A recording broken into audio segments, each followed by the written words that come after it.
Oscuros, están a punto de escuchar una historia especial, una historia larga y compleja, una historia con matices, con abusos, con violencia, con terror incluso. Están a punto de entrar a una historia que sin duda los va a dejar pensando sobre la vida. Y les recomiendo quedarse hasta el final, porque esta historia de verdad no tiene desperdicio. No te quito más tu tiempo, sé que quieres que comencemos ya, así que te invito a experimentar conmigo el terror en la oscuridad. Buenas noches, Ger. Eres libre de editar, recortar, cambiar la narración y omitir los detalles que creas necesarios. Si por el contrario quieres aclaraciones o que expanda más el escrito, con confianza puedes pedírmelo. Mi nombre es Anthony. Aunque no es muy importante para la historia, tampoco ocultaré mi identidad.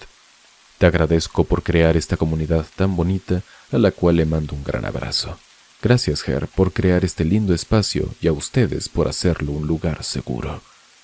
Adelanto que será bastante largo, pues voy a contarte 3 historias y como están relacionadas, creo que es importante no contarlas por separado para poder entenderlas bien. Hay algunas cosas importantes para el contexto. Soy un chico trans. Nací con cuerpo de mujer, pero me identifico como un hombre. No lo digo solo porque en mi narración usaré pronombres femeninos y masculinos, sino porque siento que es algo relevante para entender el contexto. Si bien considero que mi relato, o al menos el tercero, tiene tintes paranormales, en su gran mayoría trata sobre la maldad que puede habitar en los seres humanos. Otra cosa a tomar en cuenta es que este es un evento que traté de olvidar, de dejar finalmente en el pasado para sanar. Sin embargo, eso ha sido imposible. Así que hay cosas que no recuerdo muy bien, pero también hay otras que se quedaron tan marcadas en mi mente que jamás se irán. Simplemente debo aprender a vivir con eso. Desde pequeña fui una niña con muchas preguntas sobre la vida. Me sentía incompleta, como si hubiera algo en mí que no encajara. Ahora entiendo que era porque no me sentía cómodo en mi propio cuerpo, pero por supuesto en ese momento no lo sabía, solo sentía que algo no encajaba del todo. Me convencí de que necesitaba amor para llenar ese vacío dentro de mí.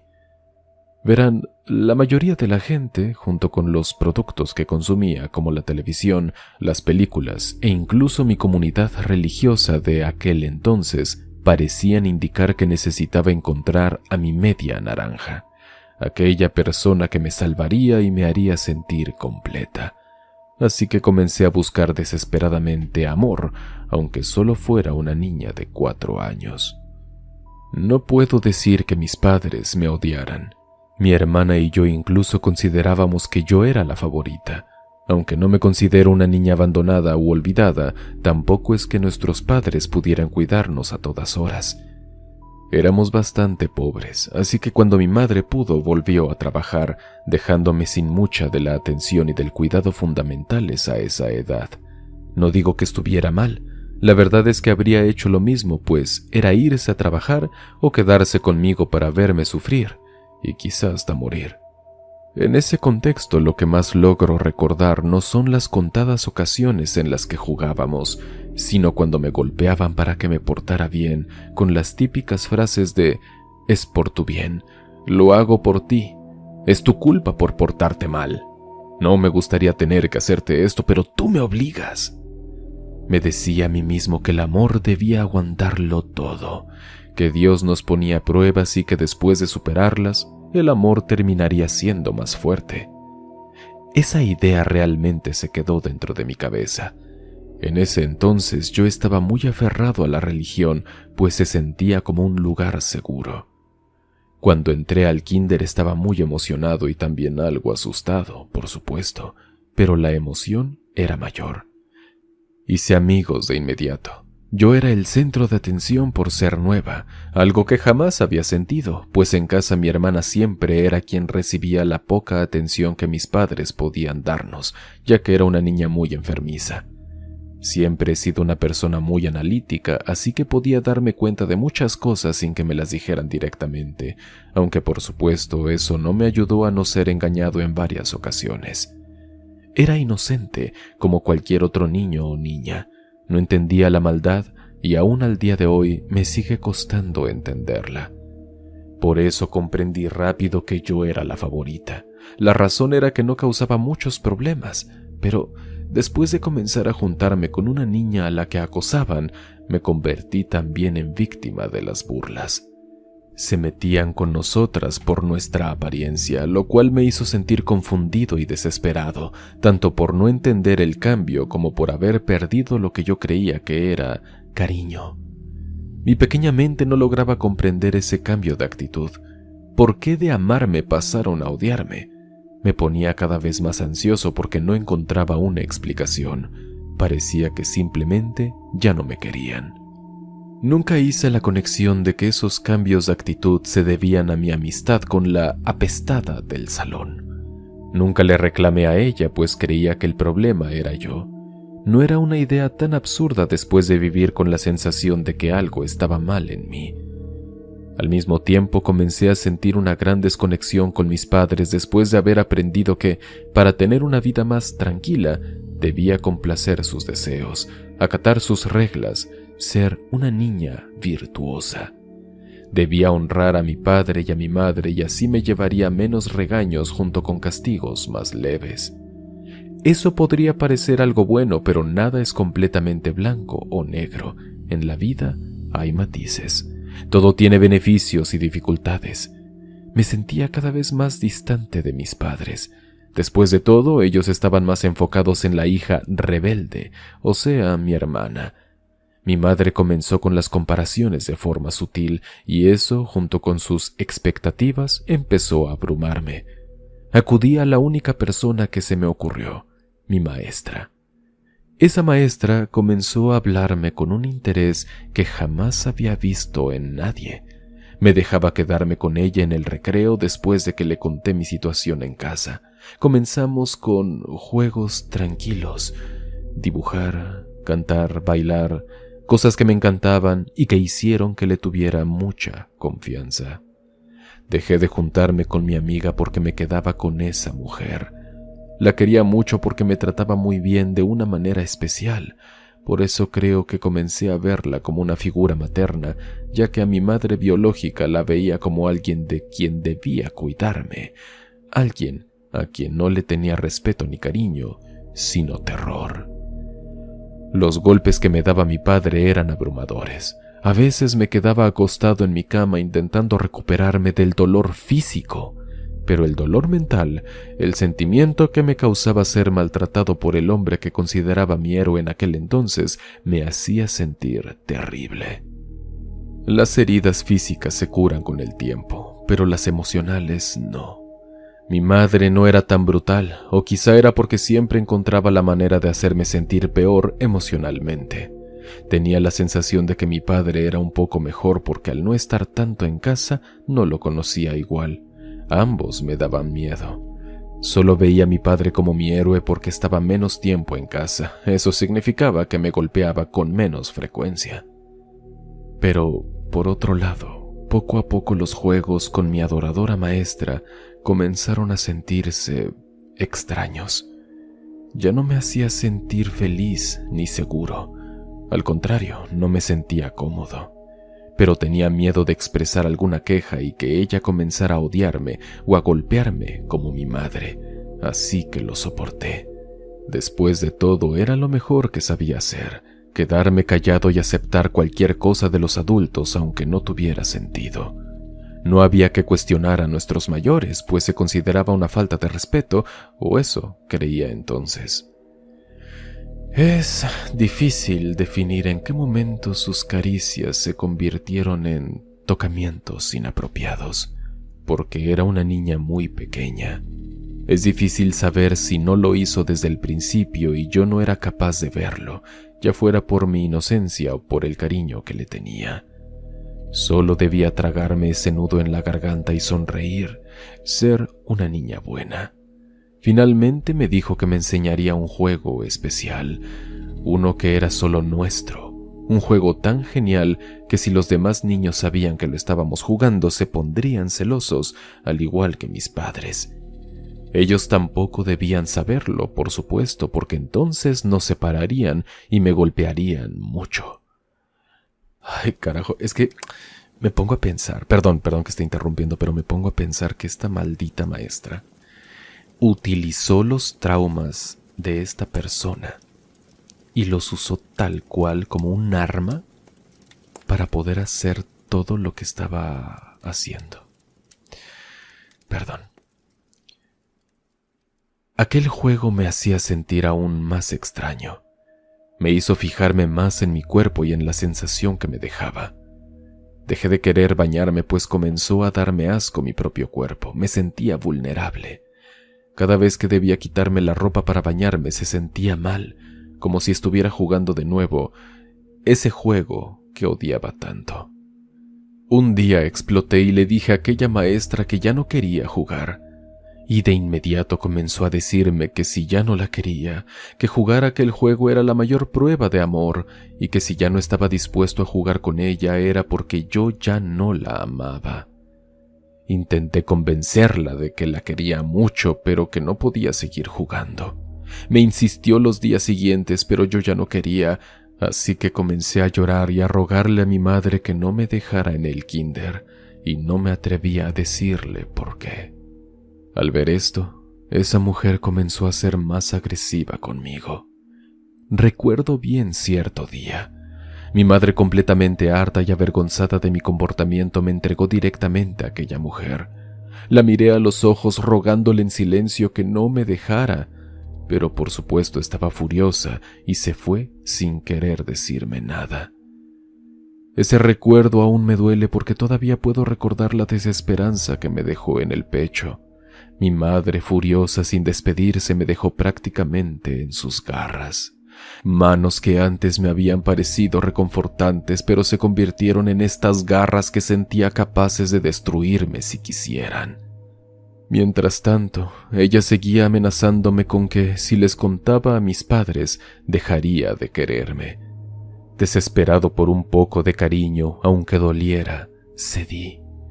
Dejé de resistirme porque no había un lugar a donde ir. Mi lugar seguro, la religión, no era un espacio físico en el cual pudiera refugiarme para siempre.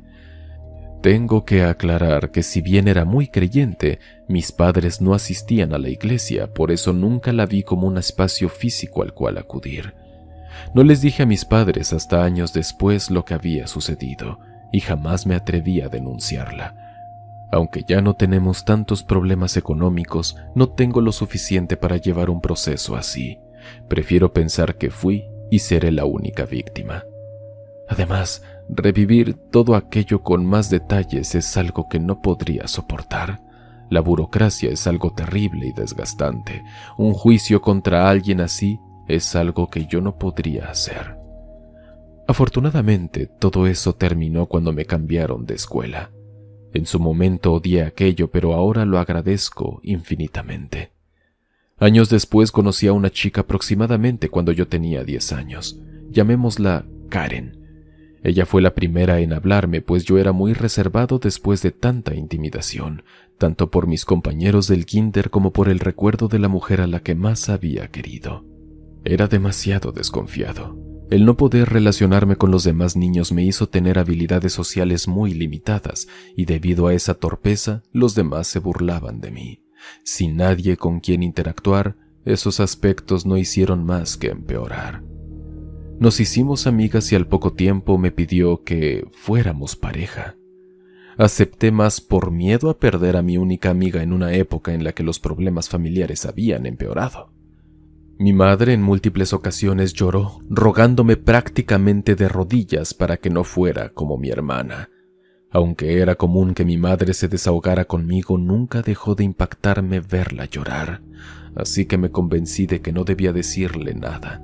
Si tenía algún problema, nunca lo comentaba. Simplemente me convencí de que debía ser la buena hija y no preocupar a mi madre, quedarme callada, porque no solo me veía más bonita así, sino que sentía que mi valor dependía de eso. Para ese entonces yo ya había desarrollado un terrible rencor hacia Dios, porque si era tan piadoso y bondadoso como decían, no me explicaba por qué permitía la maldad en el mundo. Si tenía el poder de curar todos los males, ¿por qué no lo hacía? La inacción de ese Dios todopoderoso se sentía como complicidad. Digo esto para que se entienda que mis padres no eran alguien en quien pudiera confiar, y mi lugar seguro, la religión, ya no lo era más. Aún así, mis ideas no cambiaron de un día para otro. Conservaba creencias que me hacían sentir menos. Mientras fui creciendo, terminé desarrollando un odio profundo hacia mi hermana, ya que sentía que ella recibía la atención, el cariño y los cuidados que yo también necesitaba, dejándome con lo básico para sobrevivir. Ese odio se manifestó en golpes hacia ella y eso nos distanció todavía más.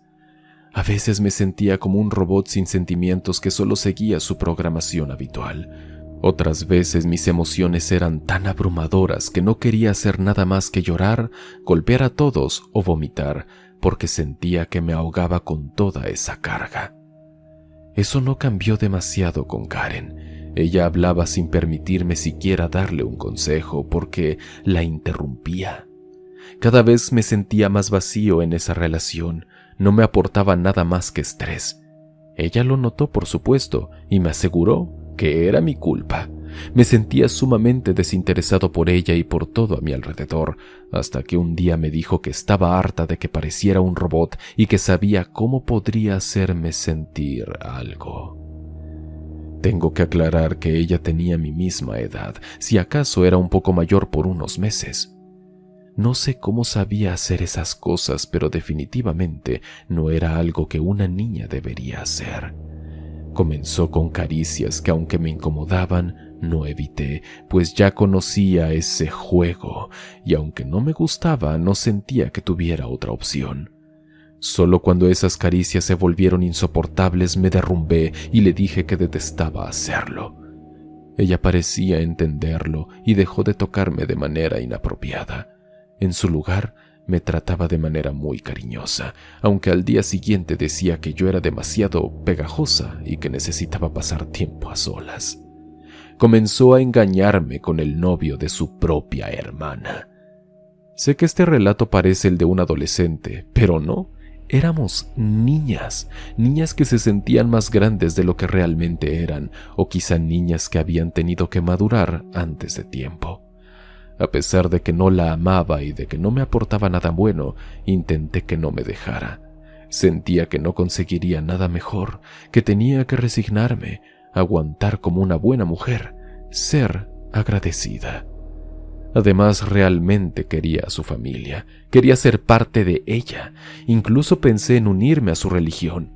Sus padres eran testigos de Jehová y parecían ser buenas personas. Mientras me hacía más cercano a ellos, podía notar que había cierta distancia con su hija mayor. Ella me daba muchísima curiosidad. No entendía por qué, teniendo una familia tan amorosa, no se integraba. No estoy seguro de cómo pasó, pero nos acercamos hasta volvernos amigas. Ella era la única que de verdad me escuchaba. Se sentía mejor hablar con ella que con mi psicóloga, porque sí, fui con una psicóloga, pero ella nunca me escuchaba. Cuando intentaba hablar no me lo permitía, pues tomaba la palabra. Eso solo reforzó mi idea de que yo debía escuchar, solo escuchar. Con mis padres era más de lo mismo, e incluso con mi pareja. Así que cuando Karen me dejó por quedarse con el novio de su hermana, nos consolamos entre las dos, nos animamos mutuamente. Mientras que con Karen me sentía sola, con ella me sentía acompañada. Mientras que a mi familia la sentía como un grupo de desconocidos, a ella la sentía cercana. A veces pienso que Karen solo comenzó a salir conmigo porque quería vengarse de su hermana. A veces pienso que realmente me quería, pero su vida le hizo perder la cordura. A veces pienso que lo merezco, y a veces pienso que no. Hay días en los que siento que la sigo amando y otros en los que me aseguro a mí mismo de que eso no era amor. Si hay algo claro, es que ciertamente no era amor, al menos no amor romántico. En el hospital donde me atendieron me aseguraban que yo era el problema. Ella, en cambio, me abrazaba diciéndome que no era así. Su voz dulce y tranquila me hacía sentir seguro. Su vida tampoco fue fácil. Había sido víctima de múltiples abusos por parte de uno de sus tíos, de los cuales su propia familia, esa misma que yo había jurado que era hermosa, la había culpado. Sus padres protegían a su abusador y la despreciaban a ella por provocarlo. Cabe aclarar que esos acercamientos comenzaron cuando ella tenía tan solo 7 años. Sinceramente sospecho que ambas hermanas fueron víctimas de ese hombre. Mientras tanto, Karen comenzó a intimidarme con su grupo de amigas, difundiendo múltiples rumores sobre mí. Era insoportable. Mi único lugar seguro eran los brazos de ella, de mi novia, o como yo la llamaba, mi luz o mi sol. Planeamos muchas cosas. Nuestra boda, nuestros votos. América, la hermana de Karen, me dijo que quería un pato, pero como no le permitían tenerlo en su casa, yo debía tenerlo en la mía. Así que le pedí a mi madre un pato. Ese pato se convirtió en nuestra hija de cariño. Yo era Don Pato y ella Doña Pata, al ser padres de una patita. Mi salud mental había estado muy mal desde antes. Mi madre me había intentado curar a su manera, limpias, homeopatía, tés y una psicóloga, pero parecía que nada era suficiente. Solo confirmaba mi creencia de que había algo mal en mí, algo tan malo que ningún médico ni brujo podría curarlo. Como ella era la única persona con la que me sentía a salvo, supongo que por eso me fue tan difícil notar los cambios. O quizá yo ya era consciente del patrón, pero al ser mi única luz de esperanza, lo justifiqué. Sus caricias se volvieron más frías, sus palabras suaves se sentían como un golpe en el alma.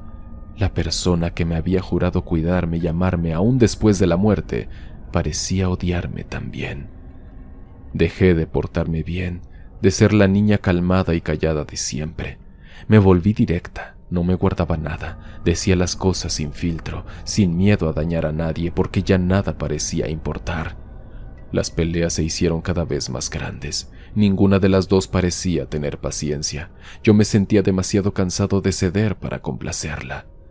Eso no me hacía comprender ese cambio, cómo el amor se convertía en desprecio, pero aún más difícil era comprender por qué yo no perdía la esperanza de que volviera a ser ella, la persona que me hacía sentir seguro, la que me cuidaba, la que no buscaba herirme.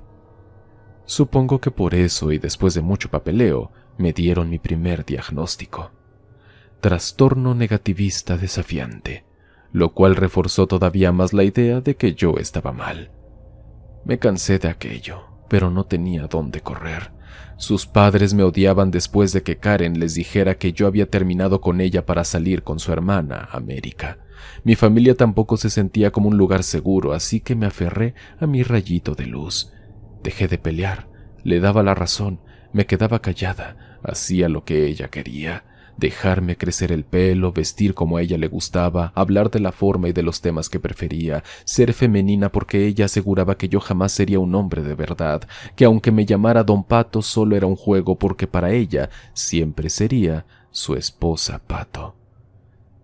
Todo esto se sentía normal, como si realmente fueran mis gustos, como si fuera lo correcto. Me mantuve así por un tiempo, pero se sentía mal. Había algo dentro de mí que me decía que algo no se encontraba bien. Y finalmente, sin siquiera tener a Dios para decírselo, se lo conté a ella. Y no resultó bien. Quizá fue porque estaba demasiado acostumbrada a que la escuchara sin más, o quizá solo quería hacerme llorar. Esperaba que me golpeara. No me habría importado. Era normal. Después de todo era por mi bien, lo hacía por mi bien, era mi culpa por portarme mal y yo la obligaba a hacerlo. Esos eran mis pensamientos en aquel entonces, pero supongo que el hecho de que yo me hubiera adaptado a sus agresiones la hizo buscar otras maneras de dañarme, y así lo hizo. Me tocó, como todas las personas con las que había logrado formar una relación profunda. Y yo me resigné, simplemente estaba cansado de luchar. Realmente pensé que el amor era así, amargo, doloroso, incómodo, sucio, que mi valor más grande era mi cuerpo. Estaba cansado de luchar, pero también de resistir. Sentía que estaba al borde, a punto de perder el control de mí mismo, y así fue. Me resulta difícil recordar todo lo que pasó porque se siente como un borrón. Gran parte de ese tiempo lo recuerdo solo a pedazos, y desafortunadamente muchos recuerdos de esa época reaparecieron más tarde en mi vida. Un robot roto es como me describiría a mí mismo. América solo pulía el metal de mi corazón para poder verse reflejada. Soporté aquello por al menos un año hasta que comencé a darme cuenta de que no quería vivir de esa manera. Intenté convencerla de que necesitábamos ayuda, pero ella insistía en que solo necesitaba más fe. Eso no hacía más que enfurecerme. Ese día le grité de vuelta y le pregunté, y perdón por mi vocabulario, ¿qué mierda crees que he estado haciendo? Maldita sea, no creo ser el único que creyó con toda la fe que era capaz de tener. Tuve toda la fe que podía porque mi vida dependía de ello. Dios jamás me escuchó y tampoco a ti. Esas palabras siguen frescas en mi mente porque fueron las últimas que hablé en persona con ella. Me fui después de eso. Sentía que ya no teníamos nada de qué hablar, que finalmente el vaso se había derramado. No sé exactamente qué pasó ni por qué. No me enteré de nada porque yo no estaba allí. Ella ya me lo había comentado con anterioridad. Teníamos la idea de escapar de nuestras casas para comenzar una nueva vida juntos, algo de lo que habíamos hablado mucho antes de todo el conflicto. Ella me escribió varias veces intentando convencerme, pero yo ya estaba cansado de ella.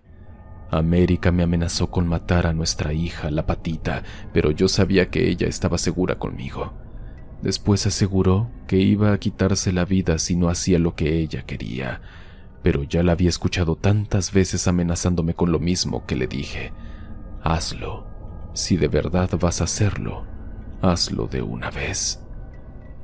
Esas fueron las últimas palabras que alguna vez pude decirle.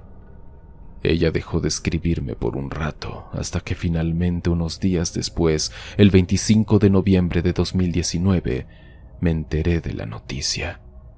Realmente lo había hecho. Y tuvo éxito. Me repito una y otra vez que no fue mi culpa, que si iba a hacerlo, lo habría hecho sin importar lo que yo hubiera dicho o hecho, pero aún me cuesta creerlo. Sinceramente pienso que si nos hubiéramos escapado ese día, quien eventualmente habría terminado muerto sería yo. Pero en ese momento no pensé eso. Borré nuestras fotos, quemé nuestras cartitas, me deshice de todo lo que pude en un arranque de ira. Incluso corté mi pelo y lo dejé tan corto que tuvieron que rapármelo para emparejarlo. Sentía que no la había valorado lo suficiente. La nostalgia comenzó a hacer lo suyo, presentarme los hechos de una manera más suave. Romanticé los golpes, los gritos, la desesperanza, mi vacío emocional. Todo se sentía como tiempo robado, como si estuviera viviendo una vida que alguien más merecía vivir. Durante toda esa culpa que me impuse a mí mismo, finalmente lo escuché de alguien más. Sus padres me culparon. Me afirmaron que era mi culpa, que yo debía estar muerta en lugar de ella, que yo la había corrompido y alentado a hacerlo. Escucharlo de alguien más, y peor aún de la familia a la que alguna vez soñé con pertenecer, me hizo sentir todavía peor. Recordaba su risa, su sonrisa, su pelo café tan claro que parecía rubio, sus hermosos ojos verdosos y cafés al mismo tiempo. Deseaba tanto que estuviera conmigo, que volviera, aun si eso significaba mi muerte. Sentía que no podía vivir sin ella, que la muerte era la mejor opción. Había logrado reprimirlo todo tanto como pude, pero las cosas no terminan solo por ignorarlas. Recuerdo perfectamente mi primera alucinación, creo que por lo impactante del momento. Estaba en mi salón de clases cuando escuché una risa, y no cualquier risa, sino la de ella. Era la risa de América. Pedí ir al baño porque estaba demasiado impactado para poner atención.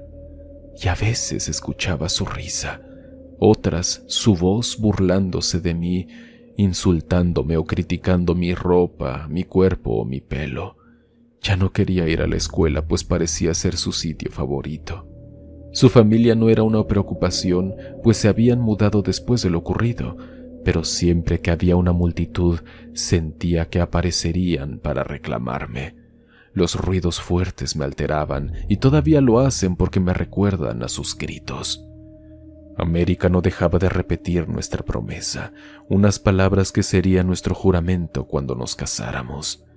Nuestro amor es tan grande que ni siquiera la muerte podría separarnos. Estaremos juntos aunque una de nosotras muera. La otra siempre la acompañará porque la muerte jamás nos va a separar. Cuando ambos descansemos en la tierra, nuestras almas podrán reunirse por la eternidad.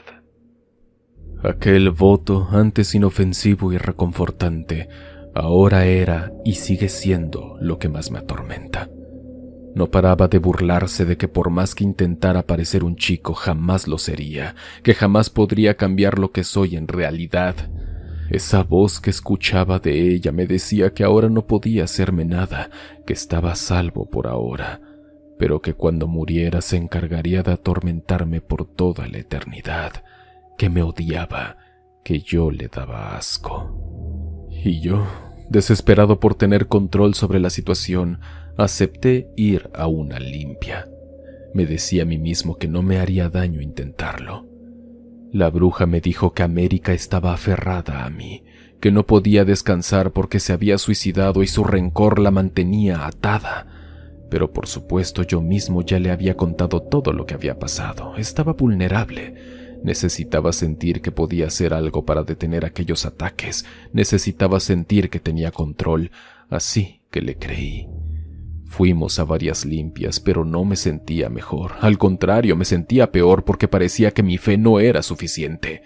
Me sentía peor porque aquella mujer me aseguraba que dependía de mi madre y de mí que funcionara, pero mi lado más incrédulo comenzó a salir. Yo estaba creyendo con todas mis fuerzas, estaba haciendo todo lo que esa mujer me pedía y no funcionaba, y aunque tenía miedo, busqué respuestas por otro lado. Exploré varias religiones y terminé decepcionado de cada una. Me quedé con la que me parecía menos mala, el satanismo. Decidí darle una oportunidad. No sabía mucho de esa religión, así que resolví investigar todo lo que pudiera antes de comenzar a practicarla como tal. Le dije a mi madre que ahora era satanista, aunque en realidad sabía muy poco, pero demasiado afectado por las alucinaciones, que comenzaron a presentarse ahora como caricias, ese tipo de caricias que me hacían sentir sucio, asqueroso y repugnante, no pude investigar más. Cuando las alucinaciones comenzaron a ser visibles, todo se fue al infierno. Podía ver a América, pero no como estaba en vida. La veía muerta, con las manos llenas de cortes profundos. Su piel ya pálida lo era todavía más. Sus hermosos ojos ahora eran vidriosos. La bruja llegó a mi casa cuando yo ya no podía ni levantarme. Estaba demasiado cansado, así que le dije que ya no quería eso, que no funcionaba. Y aquí vino mi gran error. Estaba tan enojado con esa estafadora que, jugando un poco con su propio discurso, le dije que mi señor ya no era Dios, sino el diablo. Sé que fue estúpido, pero estaba demasiado enojado para pensar en lo que haría. Me jaló con fuerza para bajarme de la cama, pero me resistí.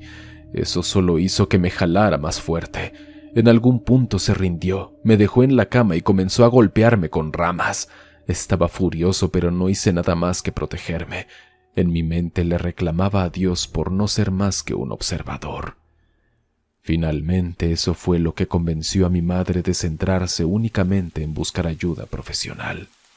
Tardé 3 años en salir de aquello, aunque no ha sido un camino recto. He tenido recaídas, altibajos y tuve que dejar mis estudios múltiples veces para poder sobrevivir. Ahora sé que tengo estrés postraumático, trastorno depresivo recurrente y disforia de género.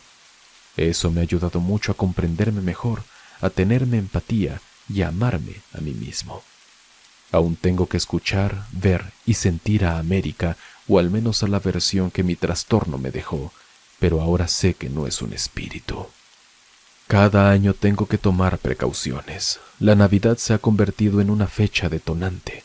Ahora el amor ya no es el centro absoluto de mi existencia. He aprendido a perdonarme, a amarme a pesar de mis defectos y errores.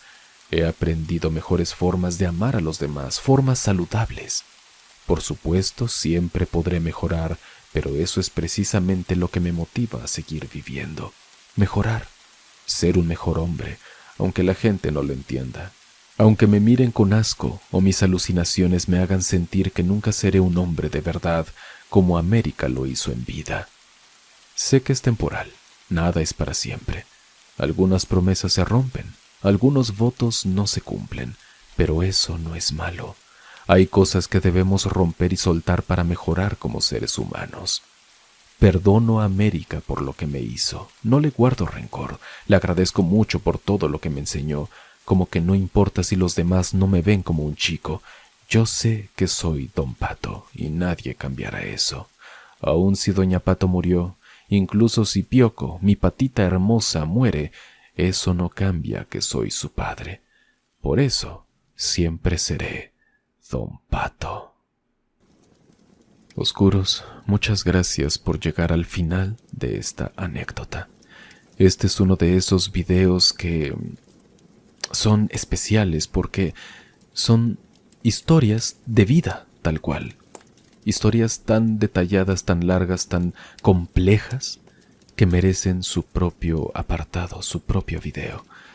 Y espero que les haya servido de algo, que hayan aprendido algo de lo que escucharon. Muchas gracias, Don Pato, por enviarme tu historia. Espero que cada día estés mejor y te mando un abrazo. Te aprecio mucho. Por favor, no olvides dejarme tu me gusta y compartir este tipo de contenido. Así más gente puede encontrar estas historias y esta familia puede crecer más. Yo soy Ger. Experimenta conmigo el terror en la oscuridad.